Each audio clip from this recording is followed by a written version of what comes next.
Welcome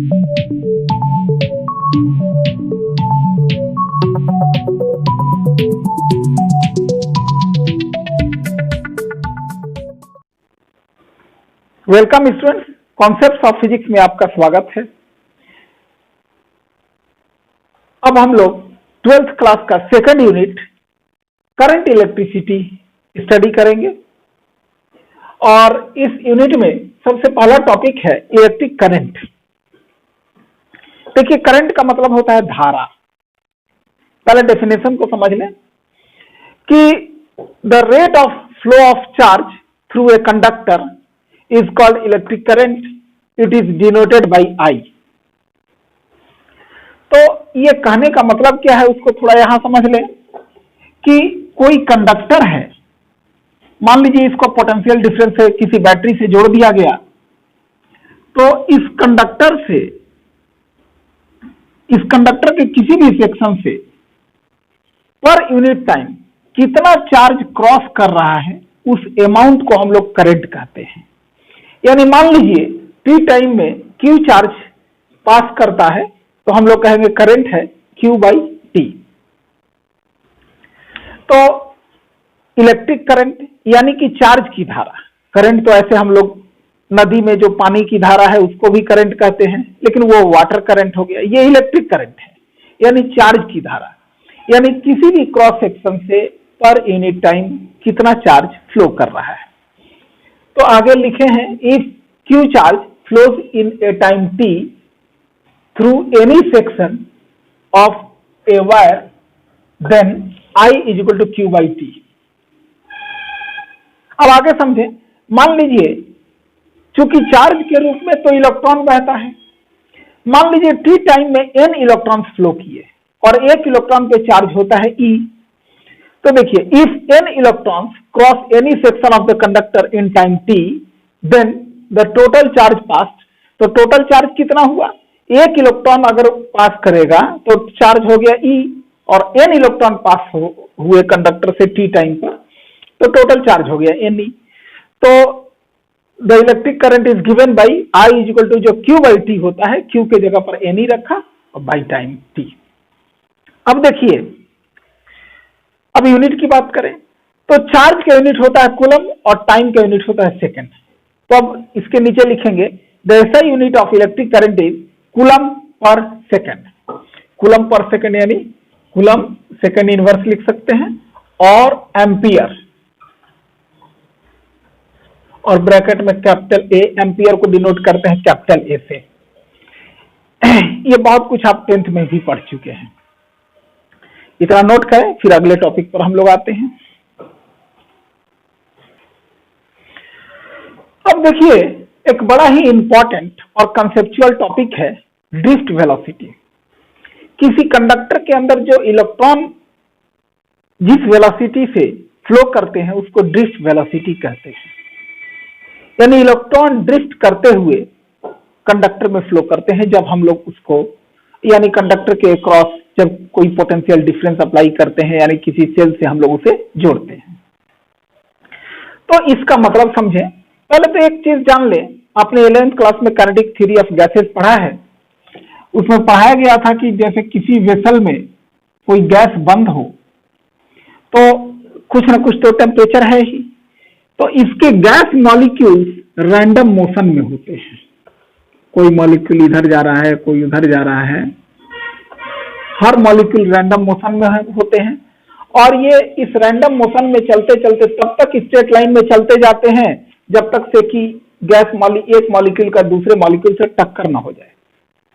तो हम लोग पाते क्या है कि कोई गैस मॉलिक्यूल जिगजैग पाथ में फ्लो करता है।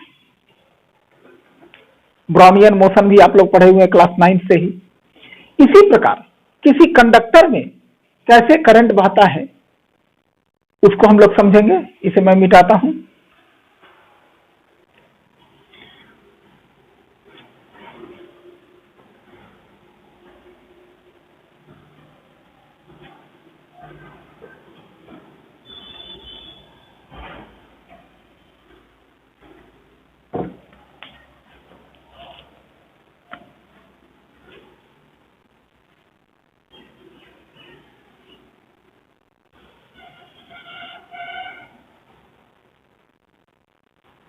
मान लीजिए ये कोई कंडक्टर है, इसके अक्रॉस हम लोग कोई बैटरी, कोई सोर्स जोड़ देते हैं।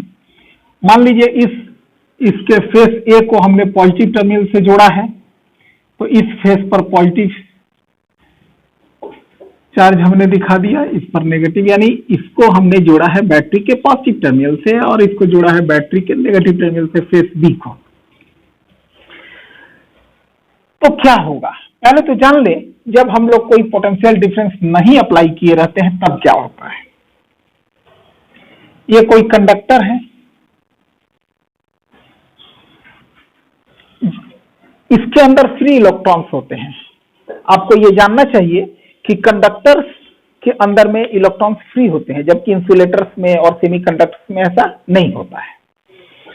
कंडक्टर में इलेक्ट्रॉन फ्री होते हैं तो टेम्परेचर के हिसाब से इनके सारे इलेक्ट्रॉन रैंडम मोशन में होते हैं। जैसे कि हमने बताया 11th क्लास में काइनेटिक थ्योरी ऑफ गैसेज में आपने पढ़ा था कि मॉलिक्यूल रैंडम मोशन में होते हैं, कोई इधर जा रहा है, कोई उधर जा रहा है, सारे इसके इलेक्ट्रॉन्स मोशन में हैं, लेकिन इनका नेट मोशन 0 है, क्योंकि इसमें से इलेक्ट्रॉन का कहीं नेट फ्लो नहीं हो रहा है, ना तो कहीं से इलेक्ट्रॉन यहां आ रहे हैं, ना यहां से निकल के कहीं जा रहे हैं, इलेक्ट्रॉन्स का नेट फ्लो नहीं है।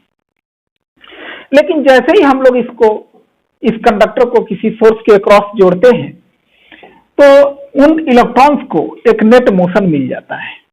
वो समझे कैसे?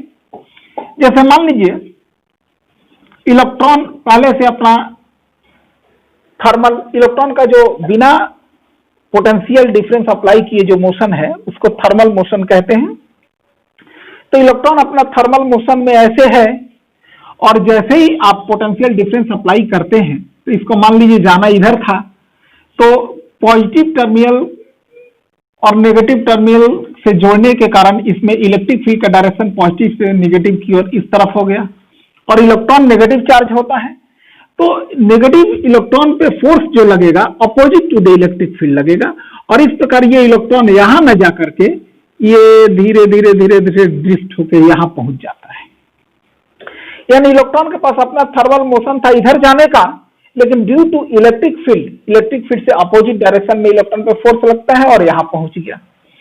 यानी हम लोग कहेंगे ये इलेक्ट्रॉन इतना डिस्टेंस ड्रिफ्ट कर गया। कोई इलेक्ट्रॉन मान लीजिए अपना मोशन इस तरफ था, उसको इधर जाना था, लेकिन इस इलेक्ट्रिक फील्ड के कारण, उस पर फोर्स लगने के कारण मान लीजिए वो यहां आ गया, तो हम लोग कहेंगे वो इलेक्ट्रॉन जो है इतना ड्रिफ्ट कर गया। इस प्रकार हर इलेक्ट्रॉन में नेट फ्लो आ जाता है from negative terminal to positive terminal. तो इस इलेक्ट्रॉन के मोशन को हम लोग कहते हैं ड्रिफ्ट वेलोसिटी। इसका एक्सप्रेशन मैं अब कल बताऊंगा, आज इतना आप ध्यानपूर्वक देखेंगे, आपके पास जो भी बुक होगा उसको ही पढ़ेंगे। ड्रिफ्ट वेलोसिटी का एक्सप्रेशन अगले वीडियो में अब मैं आपको कल बताऊंगा। धन्यवाद।